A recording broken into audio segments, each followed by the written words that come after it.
अस्सलाम वालेकुम। मैं मोहम्मद अजमल खान हूं और आप मेरा YouTube channel English with Ajmal Khan देख रहे हैं। आज के इस लेक्चर में मैं आपके साथ डिस्कस करूंगा जेंडर स्टडीज का सेकंड थीम। ये लेक्चर उन तमाम कैंडिडेट्स के लिए हेल्पफुल है जो assistant director in social welfare and Baitul Maal इस पोस्ट की तैयारी कर रहे हैं, या लेक्चरर सोशियोलॉजी की, लेक्चरर सोशल वर्क की, लेक्चरर जेंडर स्टडीज की, लेक्चरर एंथ्रोपोलॉजी की तैयारी कर रहे हैं, या अगर हम बात करें सी एस एस की, तो सी एस एस का तो जेंडर स्टडीज का एक सब्जेक्ट है 100 मार्क्स का, जो उसकी तैयारी कर रहे हैं, या जो यूनिवर्सिटी या कॉलेज लेवल के ऊपर, या आप कह सकते हैं कि रिसर्च पॉइंट ऑफ व्यू से जेंडर स्टडीज की तैयारी कर रहे हैं। इससे पहले मैं एक लेक्चर रिकॉर्ड कर चुका हूँ, assistant director in social welfare and Baitul mall department. इस सीट के लिए जेंडर स्टडीज का पहला लेक्चर रिकॉर्ड हो चुका है। मैं उसका लिंक इस वीडियो के कमेंट सेक्शन में दे दूंगा ताकि आप वो लेक्चर भी देख सकें। तो आज का जो दूसरा लेक्चर है वो हम डिस्कस करते हैं।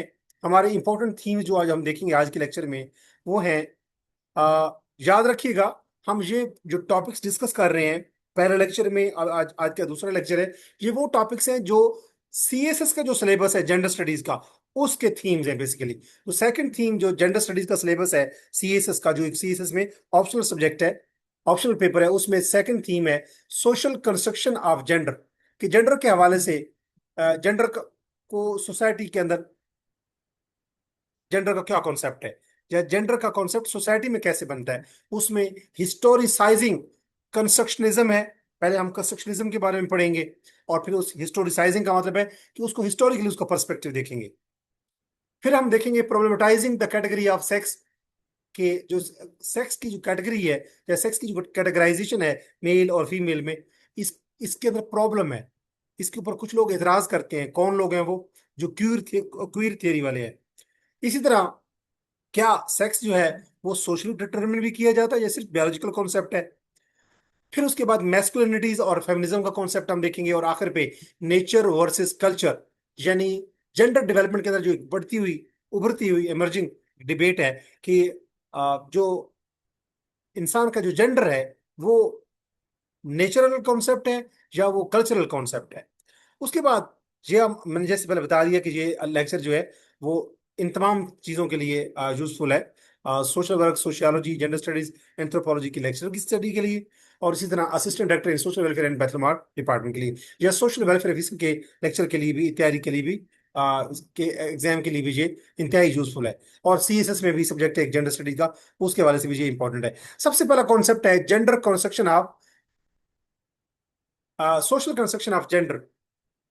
सबसे पहले हम देखते हैं कि जेंडर है क्या, उसके बाद देखेंगे कि क्या ये इसकी सोशल कंस्ट्रक्शन से क्या मुराद है। जेंडर जो है, जेंडर से मुराद है वो तमाम बिहेवियर, वो तमाम रोल्स, वो तमाम उम्मीदें, एक्सपेक्टेशंस, या वो तमाम आइडेंटिटीज जो सोसाइटी असाइन करती है मेल के साथ और फीमेल के साथ, उनको हम क्या कहते हैं? वो तमाम वैल्यूज जो अटैच की जाती हैं, सोसाइटी अटैच करती है मेल के साथ या फीमेल के साथ, उसको हम क्या कहते हैं? वो जेंडर, दैट्स जेंडर। अब आइडिया ये है कि जेंडर नेचुरल नहीं है, बल्कि जेंडर जो है ये एक सोशली क्रिएटेड या सोशली लर्न एक कॉन्सेप्ट है, या आप कह सकते हैं कि थीम है। तो पैदाइशी तौर पे कोई जेंडर नहीं होता हमारा, बल्कि वो क्या होता है? वो तो सिर्फ सेक्स होता है। फॉर एग्जाम्पल, जो लड़कियां हैं उनको इनकरेज किया जाता है कि वो डॉल्स के साथ खेले हमारी सोसाइटी में। इसी तरह जो बॉयज हैं उनको इनकरेज किया जाता है कि वो पिस्टल्स के साथ, कार्स के साथ और स्पोर्ट्स के साथ स्पोर्ट्स में पार्टिसिपेशन करें। तो अब ये क्या कॉन्सेप्ट है? ये बेसिकली गर्ल्स और बॉयज पैदाइशी तौर पे ऐसे नहीं है, लेकिन सोसाइटी में, हमारी सोसाइटी कहती है कि वो इनकरेज करती है कि लड़कियां जो है, अगर माँ बाप जो बच्चियों के लिए कोई तोहफे लेके आते हैं या कोई चीज खिलौने लेके आते हैं तो वो डॉल्स होती हैं, लेकिन लड़के के लिए लेके आते हैं तो वो डॉल नहीं लेके आते लड़के के लिए, बेटे के लिए, बल्कि उसके लिए क्या लेके आते हैं? पिस्टल या कोई उसके लिए वो गाड़ी, या इस तरीके से। तो ये क्या है? ये सोसाइटी हमसे ये एक्सपेक्ट करती है कि ये इस तरीके से नर्चर हूं, लड़कियां इस तरीके से नर्चर हूं। तो ये बेसिकली जेंडर है। जेंडर वो थीम है जो कि सोसाइटी हमें बनाती है। सोसाइटी हमें कुछ रोल असाइन करती है, सोसाइटी हमसे कुछ बिहेवियर एक्सपेक्ट करती है, सोसाइटी हमारी को आइडेंटिटी बनाती है, दैट इज जेंडर। अब अगर हम देखें कि ये जो प्रेफरेंसेस हैं कि लड़कियों ने डॉल्स के साथ खेलना है, लड़कों ने स्पोर्ट्स या व्हीकल्स के साथ खेलना है, तो ये सोसाइटी हमें सिखाती है। ये बायोलॉजी, हमारी ये जो हार्मोन्स या हमारी जो जो हमारी पैदाइश है वो डिटरमिन नहीं करती। हमारे हार्मोन्स नहीं बताते कि लड़कियों ने डॉल्स के साथ खेलना है, लड़कों ने व्हीकल्स के साथ खेलना है, या गुब्बारों के साथ खेलना है।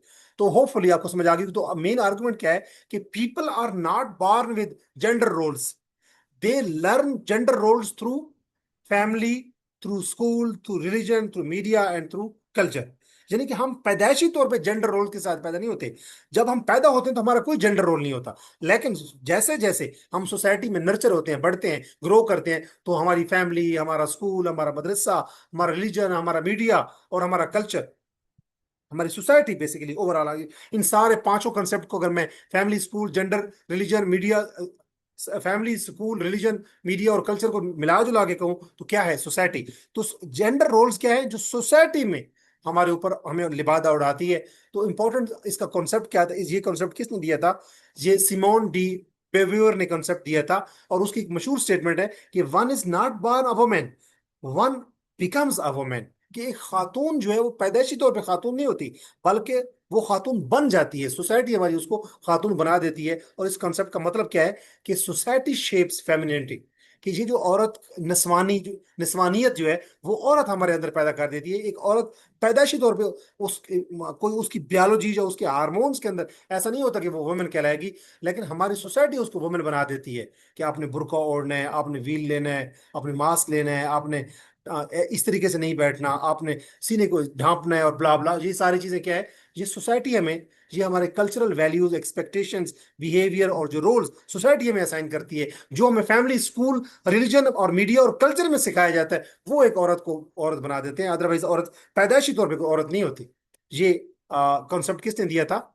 ये सिमोन डी बेवर का कॉन्सेप्ट है। और उसका ये जो कॉन्सेप्ट है उससे एमसीक्यूज में ये आ सकता है, इस पूरी जो हमने अभी डिबेट पढ़ी है पहली, कि जेंडर कौन सा कॉन्सेप्ट है, आपके पेपर में आ सकता है। ये socially constructed, socially learn, socially created concept है। और सेक्स क्या है? ये बियोलॉजिकल कॉन्सेप्ट है। इस पूरी डिबेट से ये बात समझ आई। और हमें इंपॉर्टेंट स्कॉलर कौन सा पढ़ा? सिमोन डी बेवर, जिसकी स्टेटमेंट है कि one is not born a woman, rather one becomes a woman.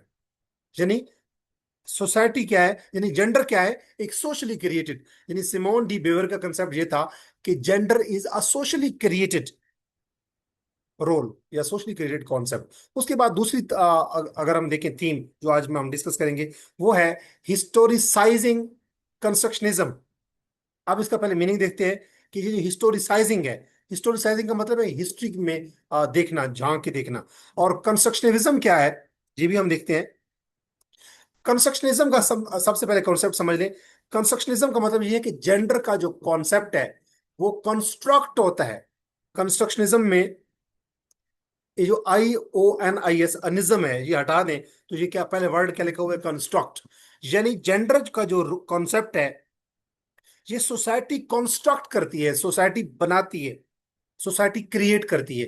तो जेंडर का कॉन्सेप्ट सोसाइटी में, कल्चर में, हमारे आप कह सकते हैं कि हमारे जो जितनी भी कल्चरल नॉर्म्स, वैल्यूज, ट्रेडिशंस होती हैं उसमें with the passage of time, वक्त के साथ साथ ये हमारा हमारा जेंडर रोल का कॉन्सेप्ट जो कंस्ट्रक्ट होता है, बनता है।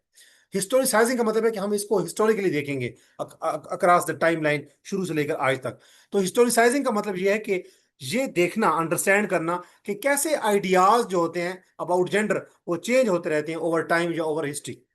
ये जो जेंडर कॉन्सेप्ट है, असल में मेन, हम जेंडर स्टडीज पढ़ रहे हैं तो जो मेन कॉन्सेप्ट है जिसके आसपास हम घूमते रहेंगे वो जेंडर है। तो जेंडर के कंसेप्ट को समझना कि ओवर टाइम जेंडर का कॉन्सेप्ट कैसे कैसे हिस्ट्री के ऊपर ओवर टाइम चेंज होता रहा है, इसको हम कहते हैं हिस्टोरिसाइजिंग कंस्ट्रक्शनिज्म। अब अगर हम देखें कंस्ट्रक्शनिस्ट जो लोग हैं, जो कंस्ट्रक्शनिस्ट या कंस्ट्रक्शनिज्म जो थ्योरी है, उसके ऊपर जो उसके जो प्रोपोनेंट्स हैं, उसके जो हामी हैं, वो लोग क्या कहते हैं? वो कहते हैं कि जो जेंडर रोल्स हैं वो फिक्स नहीं है, बल्कि वो डिफरेंट टाइम पीरियड के साथ साथ चेंज होते रहते हैं।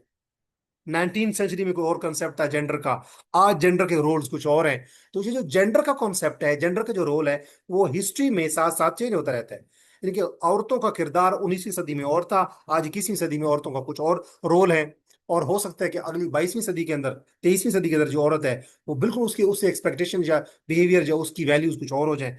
तो इसको, इस कंसेप्ट को, यानी कि कंस्ट्रक्शनिस्ट ये बिलीव करते हैं कि जेंडर का जो रोल है वो with the passage of time, with the flux of time, over history over time line change होता रहता है।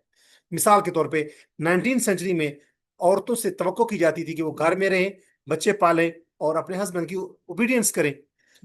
आज औरतें क्या है, सियासतदान भी हैं, मरीम नवाज शरीफ को देखें, जजेस भी हैं, सोल्जर्स भी हैं, सिपाही भी हैं, यानी कि पुलिस में, आर्मी में, और सीईओज भी हैं, चीफ एग्जीक्यूटिव ऑफिसर भी हैं, चीफ फाइनेंशियल ऑफिसर भी हैं। तो अब 19 सेंचुरी में खवातीन घरों में होती थी, बच्चे पालती थी और अपने ओबे हस्बैंड को ओबे करती थी, दैट्स ऑल। ये उनसे एक्सपेक्टेशन थी। आज खवातीन का कुछ रोल और है, यानी जेंडर रोल्स क्या है, चेंज हो गए हैं। इसका मतलब ये है कि जेंडर रोल्स जो है वो हिस्टोरिकली ओवर टाइम बनते जाते हैं, कंस्ट्रक्ट होते हैं, क्रिएट होते हैं और with the passage of time change होते रहते हैं। इसको हम कहते हैं हिस्टोरिसाइजिंग कंस्ट्रक्शनिज्म। और इससे मैसेज हमें क्या मिला कि if gender role change from one era to another, कि अगर जेंडर रोल्स एक एरा, एक टाइम से, एक दौर से दूसरे दौर में चेंज होते हैं, तो इसका मतलब है कि वो प्योरली नेचुरल नहीं है। ये जेंडर रोल्स है, ये वो नेचुरल नहीं है। अगर नेचुरल होते तो औरत जैसे पैदा होती है, चाहे वो आज पैदा हुई है या 20 साल पहले पैदा हुई है या 2 सदियां पहले पैदा हुई है या 20 सदियां पहले पैदा हुई है, तो वो औरत का किरदार वही होता, रोल वही होता, उसका बिहेवियर, उसकी वैल्यूज वही होती है। लेकिन हम देखते हैं कि जेंडर रोल्स चेंज हो रहे हैं, लिहाजा जेंडर का जो कॉन्सेप्ट है वो नेचुरल नहीं है, क्या है, सोशली कंस्ट्रक्टेड है। अब यहां से एक एमसीक्यूज पॉइंट जो आपके पेपर में आ सकता है, वो कौन सा हो सकता है, वो जरा देखें। वो ये है कि हिस्टोरिसाइजिंग कंस्ट्रक्शनिज्म का मतलब ये है कि gender, how social meanings of gender change across history, यानी जेंडर के जो सोशल मीनिंग्स हैं, यानी कि एक जेंडर का जो कॉन्सेप्ट है, इसके जो सोशल मीनिंग्स हैं, कल्चरल मीनिंग्स हैं, वो कैसे with the passage of time over history over time line change होते हैं। तो ये हिस्टोरिसाइजिंग कंस्ट्रक्टिविज्म का मतलब है। अब तीसरा थीम जो आज हम देखेंगे वो है problematizing the category of sex, queer theory. Sex की जो कैटेगरी है, हम अक्सर समझते हैं मेल और फीमेल है, ये प्रॉब्लमेटिक कॉन्सेप्ट है। यानी कि ये, इसके ऊपर कुछ लोग इतराज करते हैं, और वो कौन लोग हैं, वो क्वीर थियरी वाले लोग हैं। पुराना कंसेप्ट अगर हम देखें, जो रिवायती तरीकाकार था कि लोगों को दो कैटेगरीज में डिवाइड किया जाता था, कि किसी घर में अगर बच्चा पैदा हुआ है तो हम पूछते थे कि बेटी है या बेटा है।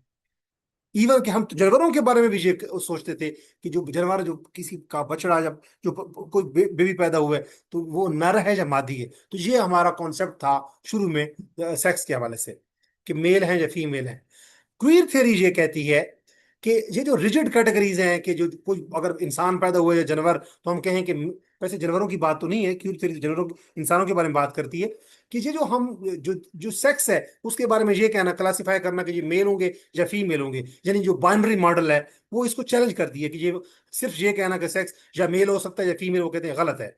वो कहते हैं कि ये सोचना कि या तो बंदा का कैरेक्टर मैस्कुलिन होगा या फेमिनिन होगा, वो कहते हैं ये गलत है। वो कहते हैं ये सोचना कि इंसान या तो होमोसेक्सुअल होगा, यानी कि आपस में जो मेल मेल के साथ या फीमेल के, फीमेल फीमेल के साथ जो आपस में मेटिंग करते हैं, वो कहते हैं ये होमोसेक्सुअलिटी होती है। और हेट्रोसेक्सुअल, जैसे मेल फीमेल के साथ शादी करते हैं, तो इसको हम कहते हैं हेट्रोसेक्सुअल। वो कहते हैं एक बंदे को ये सोचना के बारे में ये कहना कि ये होमोसेक्सुअल है और ये हेट्रोसेक्सुअल है, ये दो कैटेगरी, ये दो बाइनरी अपोजिशन, वो कहते हैं ये कॉन्सेप्ट फिक्स कैटेगरीज गलत है एक सेक्स की।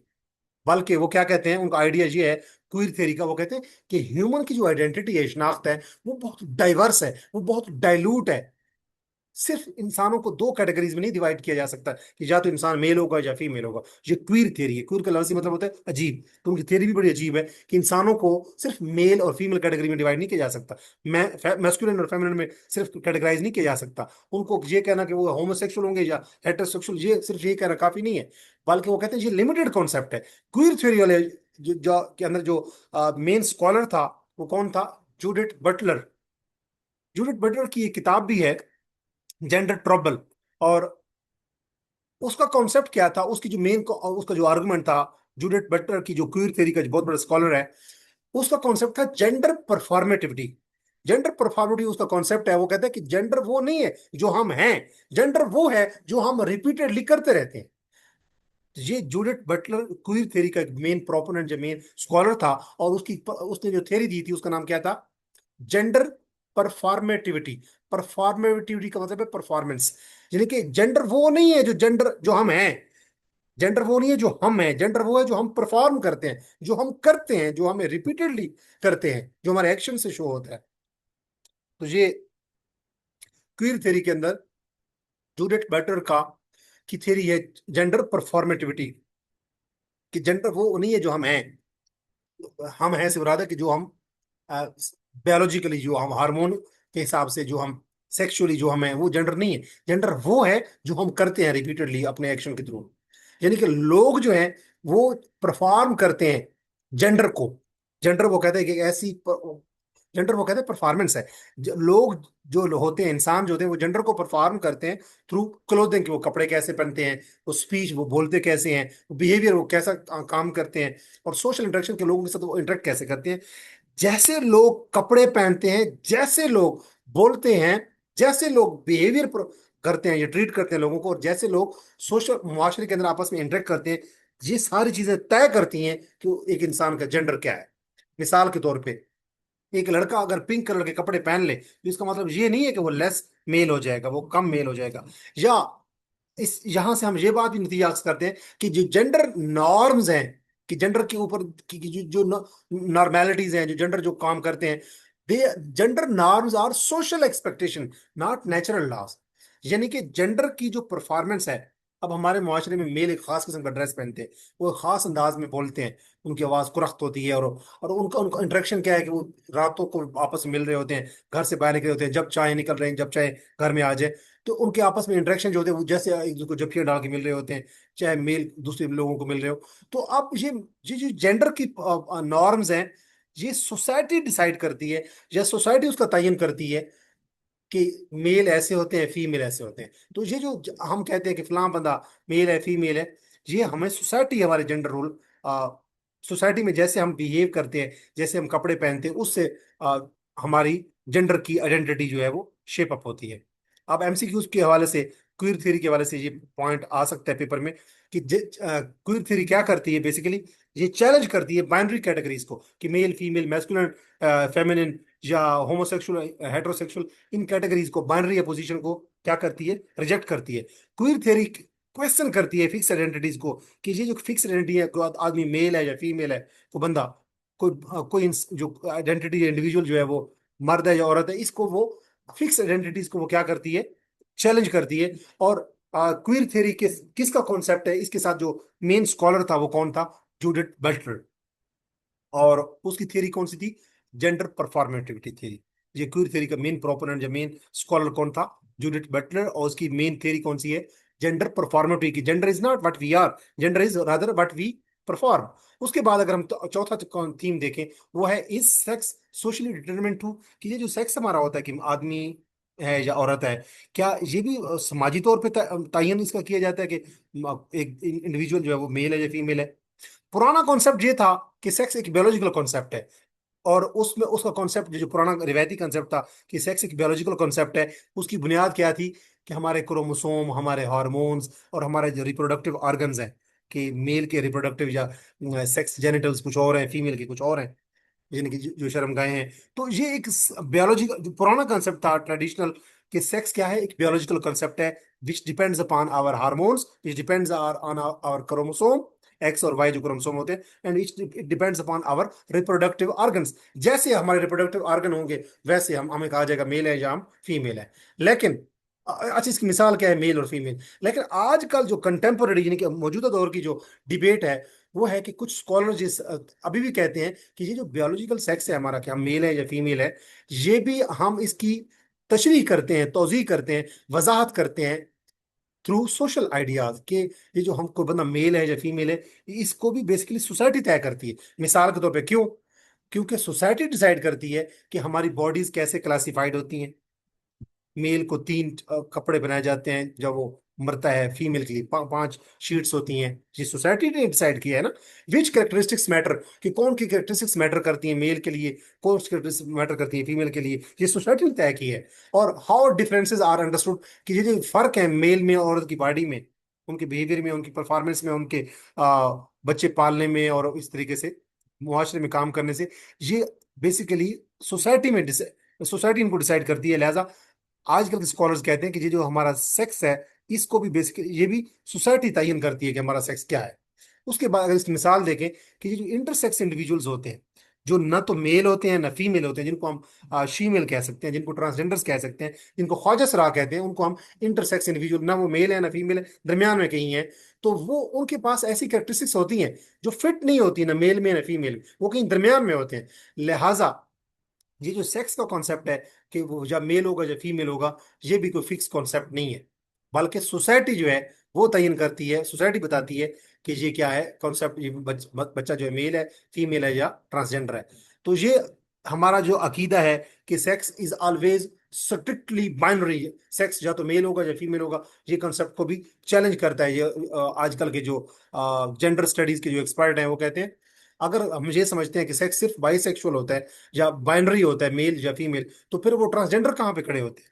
लिहाजा वो कहते हैं कि ट्रांसजेंडर को जो है उसको उनको हमने ट्रांसजेंडर बना दिए, ख्वाजा सरा बना दिए। अदरवाइज अगर सेक्स की दो ही कैटेगरी होती, बाइनरी होती, तो फिर मेल या फीमेल होते, तो हमारी सोसाइटी तो कुछ लोगों को ख्वाजा सरा कहती है। इसका मतलब है कि हमारी सोसाइटी जो है वो डिटरमिन करती है कि सेक्स क्या है इंसान का। उसके बाद इंपॉर्टेंट पॉइंट इसमें क्या है कि ज्यादातर जो जेंडर थ्योरिस्ट है, जो जेंडर के ऊपर थ्योरीज लिखते हैं बनाते हैं, वो ये एग्री करते हैं कि सेक्स की बायोलॉजिकल फाउंडेशन तो होती है, कि पैदाइशी तौर पे हार्मोन्स या क्रोमोसोम या हमारी जो रिप्रोडक्टिव ऑर्गन है वो तो तयन करते हैं कि हमारा सेक्स क्या है। लेकिन अगर हमने किसी सेक्स को अंडरस्टैंड करना हो या कैटेगराइज करना हो, उसके लिए हमें सोशल प्रोसेसेस यानी सोसाइटी को भी समझना पड़ेगा। कि जैसे सोसाइटी डिसाइड करती है कि एक बंदा मेल है या फीमेल है या ट्रांसजेंडर है, तो अगर किसी सेक्स को अंडरस्टैंड करना है कि ये मेल है या फीमेल है या ट्रांसजेंडर है, तो हमें सोसाइटी के अंदर चूंकि उसको तयन करना पड़ता है, लिहाजा सोशल प्रोसेसेस को भी हमें पढ़ना पड़ता है। तो एमसीक्यूज के हवाले से यहाँ से इंपॉर्टेंट पॉइंट ये है कि जो इंटरसेक्स कंडीशंस होती हैं कि एक बंदा ना मेल है ना फीमेल है, कहीं दरमियान में है, तो ये जो इंटरसेक्स कैटेगरीज है, जो आइडेंटिटीज हैं, ये चैलेंज करती हैं strict male female classification of sex. कि इंटरसेक्स कैटेगरी है कि ना बंदा मेल है तो ना बंदा फीमेल है, दरमियान में वो कैटेगरी है। तो ये जो इंटरसेक्स कैटेगरी है, ये चैलेंज करती है कि सेक्स की सिर्फ दो ही कैटेगरी, बाइनरी या पोजीशन नहीं है कि मेल फीमेल है। उसके बाद अगला कॉन्सेप्ट है मैस्कुलिनिटीज और फेमिनिटीज का, फेमिनिज्म का। मैस्कुलिनिटी क्या है पहले ये समझ लेते हैं। मैस्कुलिनिटी से मुराद है वो तमाम खसूसियात, एट्रीब्यूट्स या ट्रेट्स जो कि ज्यादातर मर्दों के साथ एसोसिएटेड की जाती हैं। मर्दों से वाबस्ता जो क्वालिटीज, एट्रीब्यूट्स या ट्रेट्स या खसूसियात या करेक्टरिस्टिक्स होती हैं, उनको हम मैस्कुलिनिटी कहते हैं। मिसाल के तौर पे हम कहते हैं मर्द की स्ट्रेंथ ज्यादा होती है, मर्द लीडरशिप मर्द में अंदर होती है, मर्द इंडिपेंडेंट होते हैं और मर्द के अंदर करेज, बहादुरी होती है वो। तो ये क्या है, मैस्कुलिनिटी की ट्रेट्स है जो ये कि एक मर्द से ये तवक्को की जाती है। लिहाजा ये मैस्कुलिनिटी इन सारी चीजों को, स्ट्रेंथ, लीडरशिप, इंडिपेंडेंस और करेज को मिला लिया जाए, तो हम कहेंगे कि ये क्या है, ये तयन करती है मैस्कुलिनिटी की। अब मैस्कुलिनिटी थ्योरी क्या कहती है।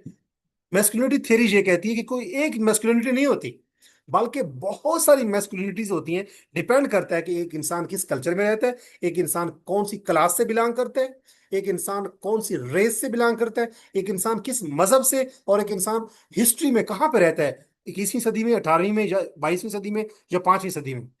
तो टाइम, हमारा रेस, हमारा क्लास, हमारा कल्चर, हमारा रीजन, ये सारी चीजें डिफरेंट मैस्कुलिनिटीज का तयन करती हैं। तो मैस्कुलिनिटी थ्योरीज ये कहती है कि मैस्कुलिनिटी कोई एक नहीं होती, डिफरेंट मैस्कुलिनिटीज होती है depending upon our culture, depending upon our race, religion, class and historical time period we live in.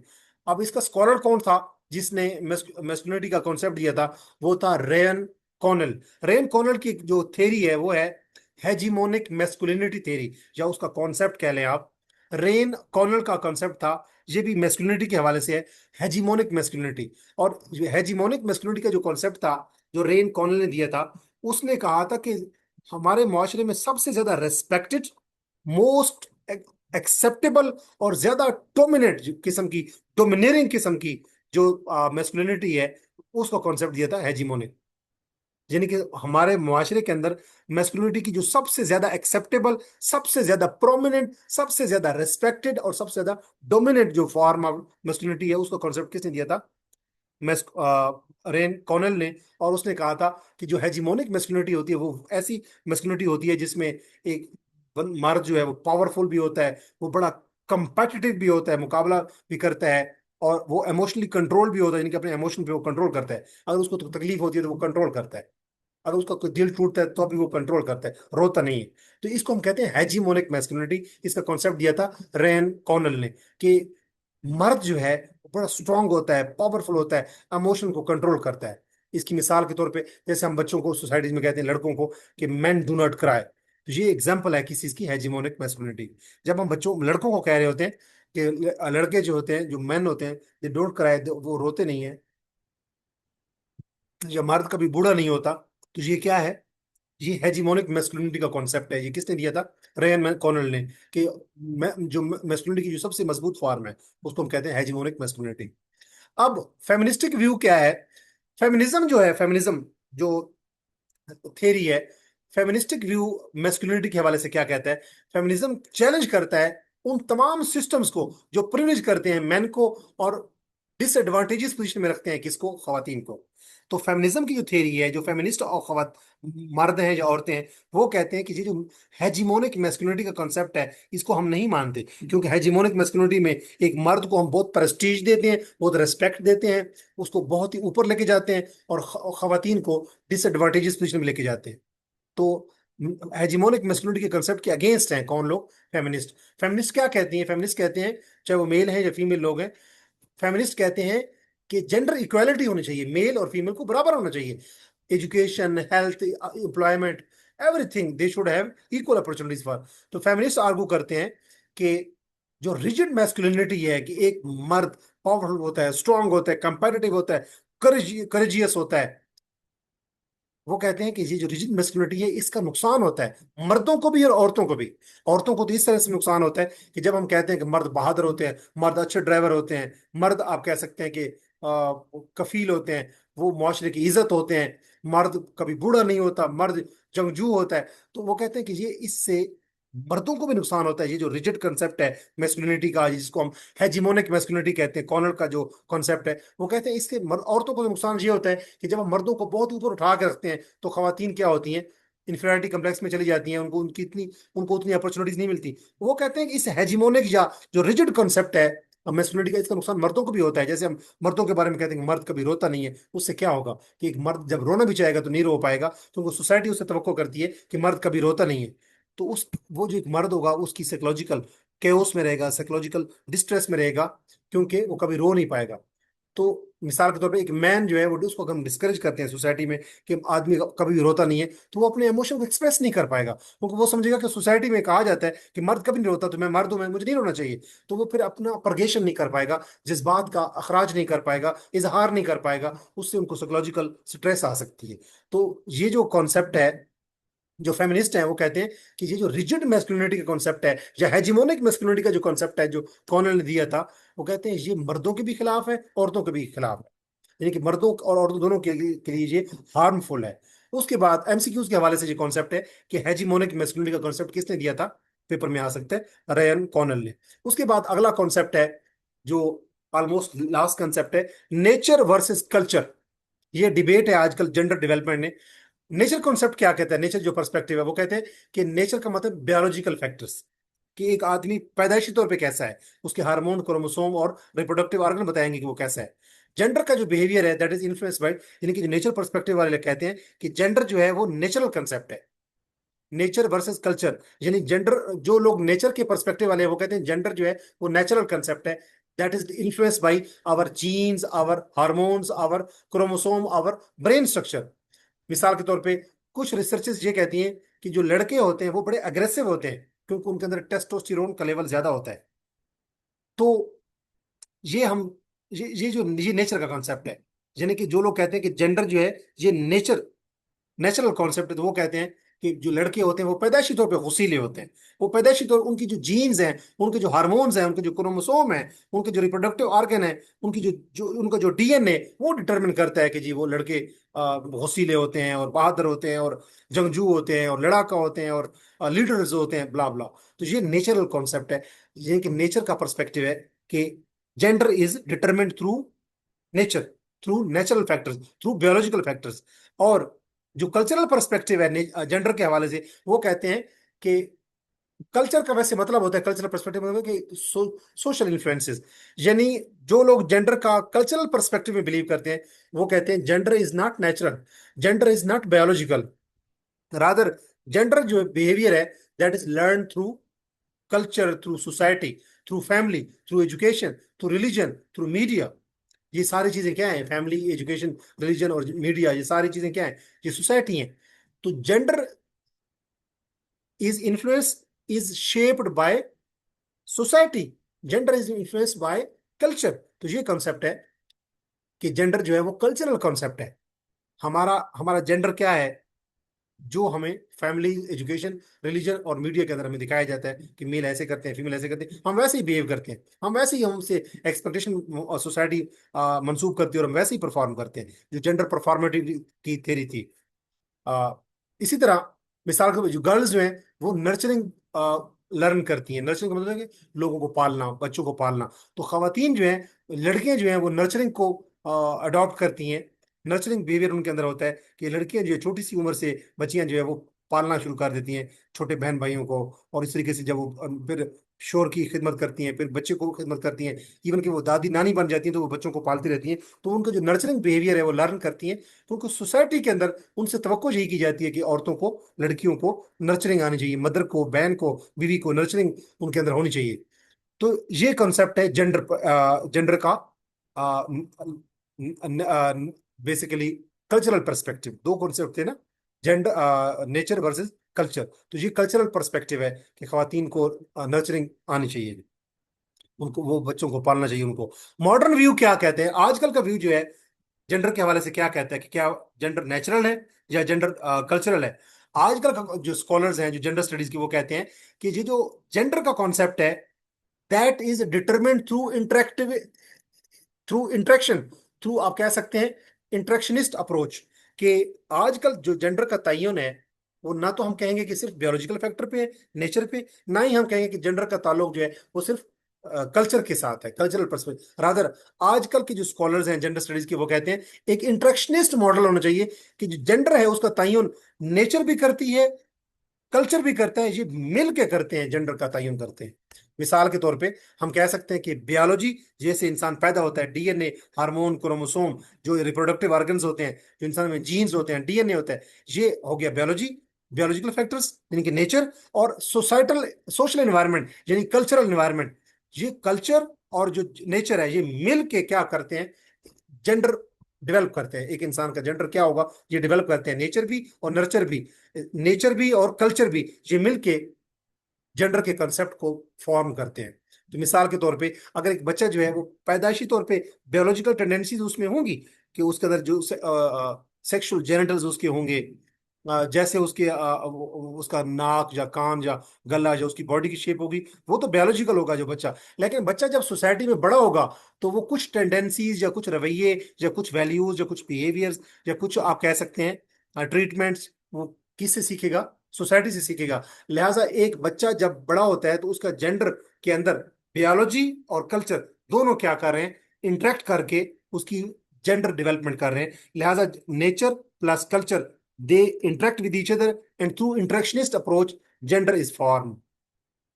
MCQs के हवाले से यहां से क्या अप्रोच है कि आजकल जो करंट जेंडर स्टडीज है के अंदर जो थ्योरीज हैं, जो थ्योरिस्ट हैं, जो एक्सपर्ट हैं, वो कहते हैं कि इंटरेक्शनिस्ट अप्रोच को वो फेवर करते हैं कि gender is neither cultural, gender is nor natural, rather gender is form through interaction of nature and culture. तो आजकल के जो थ्योरिस्ट हैं जेंडर स्टडीज की, वो कहते हैं जेंडर का जो कॉन्सेप्ट है, neither it is natural, neither nor it is cultural, rather concept of gender is form through interactionist approach. यानी नेचर, नेचर और कल्चर मिलके क्या बनाते हैं? जेंडर का कॉन्सेप्ट बनाते हैं। तो अगर हम रिवीजन करना चाहें सारे कॉन्सेप्ट्स की, तो देखें सेक्स क्या है? एक बायोलॉजिकल डिफरेंसेस को हम कहते हैं, मेल या फीमेल। जेंडर क्या है? ये एक सोशली कंस्ट्रक्टेड रोल होता है। सिमोन डी बोर की एक स्टेटमेंट है कि one is not born women, one becomes women. ये सिमोन डी बोर का कंसेप्ट है। उसके बाद सोशल कंस्ट्रक्शनिज्म क्या है? कि जेंडर का जो कॉन्सेप्ट है हम ये लर्न करते हैं सोसाइटी से।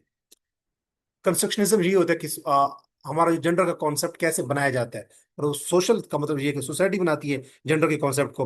हिस्टोरिसाइजिंग कंस्ट्रक्शनिज्म का मतलब ये है कि जो जेंडर का जो एलिमेंट है वो with the passage of time, with over time, over history change होता जाता है। उसके बाद क्वीर थ्योरी क्या कहती है? ये फिक्स्ड आइडेंटिटीज या जो बाइनरी आइडेंटिटीज होती है, मेल फीमेल, इसको क्या करती है? चैलेंज करती है। जूडिथ बटलर जो है, उसने एक थ्योरी दी थी जेंडर परफॉर्मेटिविटी की, थी कि we are, gender is not what we are, gender is what we perform repeatedly. तो ये जूडिथ बटलर का कॉन्सेप्ट है, ये क्वीर थ्योरी का एक बहुत बड़ा स्कॉलर था। और इंटरसेक्स, ऐसे लोग होते हैं जो कि ना मेल होते हैं ना फीमेल के दरमियान में होते हैं। तो ये इंटरसेक्स जो थ्योरी है, या इंटरसेक्स जो इंडिविजुअल्स होते हैं, उनकी मौजूदगी इस बात को, इंटरसेक्स जो थ्योरी है वो चैलेंज कर दी है कि जो मेल और फीमेल, ये जो सेक्स की जो बाइनरी पोजीशन है, ये नहीं होनी चाहिए। ना ही सिर्फ ये दो एग्जिस्ट करती हैं, बल्कि तीसरी कैटेगरी भी एग्जिस्ट कर सकती है, जैसे जैसे ट्रांसजेंडर। मैस्कुलिनिटी का मतलब क्या है कि वो तमाम एक्सपेक्टेशन या बिहेवियर या वैल्यूज जो कि अटैच करते हैं लोग मर्दों के साथ। रॉबर्ट कॉनल ने एक कंसेप्ट दिया था हेजिमोनिक मैस्कुलिनिटी का, यानी मैस्कुलिनिटी की वो सबसे रेस्पेक्टेड, एक्सेप्टेबल और most prominent form of masculinity is called hegemonic masculinity, कि मर्द पावरफुल होते हैं, कंपेटिटिव होते हैं, लीडर्स होते हैं, और वो जवान होते हैं, जंगजू होते हैं। और फेमिनिज्म की जो थ्योरी है वो कहती है कि जेंडर इक्वालिटी होनी चाहिए। ये नहीं है कि सिर्फ मर्दों को ही हम कहें कि हेजिमोनिक मैस्कुलिनिटी हासिल है, रादर मेल फीमेल को equal opportunities in health, education and employment, सबको उनको बराबर स्टेटस मिलना चाहिए सोसाइटी में। फेमिनिस्ट ये इस चीज को दावा करते हैं, इस चीज को डिमांड करते हैं। नेचर क्या है कि बायोलॉजी इन्फ्लुएंस करती है हमारे बिहेवियर को, बायोलॉजी डिटरमिन करती है कि हमारा जेंडर क्या होगा। कल्चर जो डिबेट है वो ये है कि सोसाइटी या जो कल्चर है वो शेप करता है हमारे बिहेवियर को और हमारे जेंडर को। उसके बाद मॉडर्न व्यू ये है कि नेचर और कल्चर ये आपस में इंटरेक्ट करके इंसान के जेंडर को बनाते हैं, कंस्ट्रक्ट करते हैं। अब वन लाइनर कंसेप्ट देख लेते हैं कि gender is primarily socially constructed. Gender का कॉन्सेप्ट सोसाइटी कंस्ट्रक्ट करती है। One is not born, but one is not born women, rather one becomes women. ये कॉन्सेप्ट किसने दिया था? सिमोन डी बोवर ने। उसके बाद क्वीर थ्योरी किस चीज को चैलेंज करती है? जेंडर बाइनरीज को, कि मेल फीमेल को ये चैलेंज करती है। जेंडर परफॉर्मेटिव थ्योरी किसके साथ एसोसिएटेड है? जूडिथ बटलर ने ये थ्योरी दी थी, जेंडर परफॉर्मेटिविटी थ्योरी, कि we are, gender is not what we are, gender is what we perform repeatedly. और इंटरसेक्स कंडीशन जो है ये चैलेंज करती हैं स्ट्रिक्ट मेल फीमेल क्लासिफिकेशन को, क्योंकि मेल और फीमेल ही सिर्फ नहीं, बल्कि मेल, फीमेल और ट्रांसजेंडर, ये तीसरी कैटेगरी भी है। इंटरसेक्स कंडीशन के ना, बंदा या तो मेल होता है या फीमेल होता है, नहीं, बल्कि इंटरसेक्स कंडीशन ये कहती है कि बंदा मेल भी हो सकता है, फीमेल भी हो सकता है, कि इनके दरमियान में कोई और कैटेगरी भी हो सकती है, लाइक ट्रांसजेंडर। उसके बाद हेजिमोनिक मैस्कुलिनिटी का कॉन्सेप्ट किसने दिया था? रेन कॉर्नेल ने। उसके बाद हिस्टोरिसाइजिंग कंस्ट्रक्शनिज्म का मतलब ये है कि historical changes in gender roles, कि जेंडर का जो रोल है वो हिस्ट्री के साथ साथ, टाइम के साथ साथ चेंज होता जाता है। जैसे 19वीं सदी में जैसे हमने पढ़ा कि खवातीन सिर्फ बच्चे पालती थी और हस्बैंड की भी घर में होती थी, और हस्बैंड की क्या करती थी? खिदमत करती थी। लेकिन आज खवातीन जजेस हैं, पॉलिटिशियंस हैं, सोल्जर्स हैं, और सीईओज हैं। तो ये क्या है? जेंडर रोल्स हिस्ट्री के साथ साथ चेंज हो रहे हैं। This is called historicizing constructionism. और फेमिनिज्म की जो लोग हैं, जो फेमिनिस्ट फेमिनिस्ट हैं, जो फेमिनिज्म पे बिलीव करते हैं, दे सीक जेंडर इक्वालिटी। और अगर नेचर की बात करें तो नेचर रेफर्स टू बियोलॉजिकल डिफरेंसेस। और अगर हम बात करें मोस्ट कंटेम्प्रेरी स्कॉलर, जो आजकल के जो स्कॉलर्स हैं, they believe that gender development results from interaction of nature and culture. तो ये हमारा आज का लेक्चर था, जो जेंडर स्टडीज में सेकंड लेक्चर था। कंक्लूडिंग थॉट्स ये हैं कि सेक्स बियोलॉजिकल कॉन्सेप्ट है, जेंडर जो है ये सोशली कंस्ट्रक्टेड, हमारी सोसाइटी एक बनाती है इस कॉन्सेप्ट को। तो ये सोशली कंस्ट्रक्टेड कॉन्सेप्ट है। और जो आजकल जो जेंडर, मॉडर्न जेंडर स्टडीज का जो कॉन्सेप्ट है, वो कहती है कि बियोलॉजी प्लस सोसाइटी, यानी नेचर प्लस कल्चर, ये मिल के जेंडर को फॉर्म करते हैं, जेंडर को बनाते हैं। मैं उम्मीद करता हूँ कि ये लेक्चर आपके लिए यूजफुल साबित हुआ होगा। असिस्टेंट डायरेक्टर की तैयारी के लिए सोशल वेलफेयर और बैतुल माल डिपार्टमेंट के अंदर असिस्टेंट डायरेक्टर की 21 सीट्स आ चुकी हैं पीपीएससी की तरफ से, जिन पे अप्लाई करने की आखिरी डेट जो है वो 15 जून है ऑन पीपीएससी पोर्टल। आप लाजमी अप्लाई करें। इन पे कौन लोग अप्लाई कर सकते हैं? जो लोग social work, sociology, gender studies, women studies, anthropology या रूरल सोशियोलॉजी के अंदर 4 साल बीएस डिग्री रखते हैं, या 2 साल मास्टर डिग्री रखते हैं एटलीस्ट सेकंड डिवीजन के साथ। तो ये 21 सीट जो हैं, इनकी तैयारी के लिए assistant director in social welfare in Baitul Maal, इसकी तैयारी के लिए मैंने 2 मंथ का सेशन लॉन्च किया है, जिसका आज दूसरा लेक्चर मैं खत्म कर रहा हूँ। इस सेशन की टोटल फी जो है वो है 5,000 रुपये। वैसे पर मंथ फी 3,000 है, लेकिन दोनों मंथ की फीस इकट्ठी जो है वो 5,000 है। इस सेशन के अंदर जो assistant director in social welfare in Baitul mall department के लिए मैंने लॉन्च किया है, जिसका आज दूसरा लेक्चर खत्म हुआ है। इसमें मैं social work, sociology, gender studies और एंथ्रोपोलॉजी के ऊपर फोकस करूंगा। साथ साथ वुमेन स्टडीज और रूरल सोशियोलॉजी को भी मैं देखेंगे, और इसमें साथ साथ देखेंगे, और इसमें gender studies, women studies, anthropology, social work, sociology के जो पास्ट पेपर आ चुके हैं, हम उनको भी डिस्कस करेंगे 2 मंथ के अंदर अंदर। अगर आप इसमें इंटरेस्टेड हैं तो इस सेशन के अंदर आप एनरोल होने के लिए मेरे व्हाट्सएप नंबर जो है उस पर रब्ता कर सकते हैं। व्हाट्सएप नंबर नोट कर लें, 0332 6896 568। अगर आप नंबर दोबारा सुनना चाहते हैं तो 0332 6896 568। इस वीडियो के कमेंट सेक्शन के अंदर अगर आप देखेंगे तो जो पहला लिंक होगा उसमें भी मैं इस पोस्टर को चस्पा कर दूंगा। वहां पे व्हाट्सएप नंबर भी मेंशन होगा। अगर आप एनरोल मेंबर सेशन में एनरोल होते हैं तो उसका बेनिफिट आपको ये होगा कि जो जो कॉन्सेप्ट्स मैं आपको समझा रहा हूँ इसके वीकली बेसिस पे टेस्ट होते हैं। और इसमें अ, जो कैंडिडेट्स एनरोल होते हैं उनको मैं जो भी लेक्चर डिलीवर करता हूँ उसका पीडीएफ नोट्स भी अवेलेबल होते हैं उन कैंडिडेट्स को। और वो कैंडिडेट्स मुझे मेरे साथ सुबह 8 AM से लेकर शाम 8 PM तक उससे व्हाट्सएप सपोर्ट भी उनको अवेलेबल होती है कि उनकी कोई भी क्यूरी कोई क्वेश्चन होता है उसको मैं एड्रेस करता हूँ। और फर्दर इस सेशन के अख्ताम के ऊपर हमारे कुछ ग्रैंड टेस्ट भी होंगे जो सिर्फ पेड मेंबर्स को ही मिलेंगे। अपना बहुत सारा ख्याल रखें। अगर कोई क्वेश्चन या क्यूरी हो तो इस वीडियो के कमेंट सेक्शन में आप लिख सकते हैं ताकि मैं उसको एड्रेस कर सकूं। अगर आप के लिए ये लेक्चर यूजफुल साबित हुआ है तो इस लेक्चर को उन लोगों के साथ जरूर शेयर करें जो लोग gender studies, women studies, social work, sociology, anthropology की तैयारी कर रहे हैं for the post of assistant director in social welfare and bachelor department. अपना बहुत सा ख्याल रखिएगा। और उन लोगों का भी जो आपसे जुड़े हुए हैं, मैं अपने आने वाली वीडियो में जो कल आएगी इंशाल्लाह जेंडर स्टडीज के एक नए कॉन्सेप्ट के साथ, नए थीम के साथ आपकी खिदमत में दोबारा हाजिर हूंगा। जैसे ही हम जेंडर स्टडीज मुकम्मल करेंगे उसके बाद हम देखेंगे एंथ्रोपोलॉजी की, उसके बाद हम देखेंगे सोशल वर्क को और सोशियोलॉजी को। अपना बहुत सारा ख्याल रखिएगा। अल्लाह नगेबान, अल्लाह हाफिज।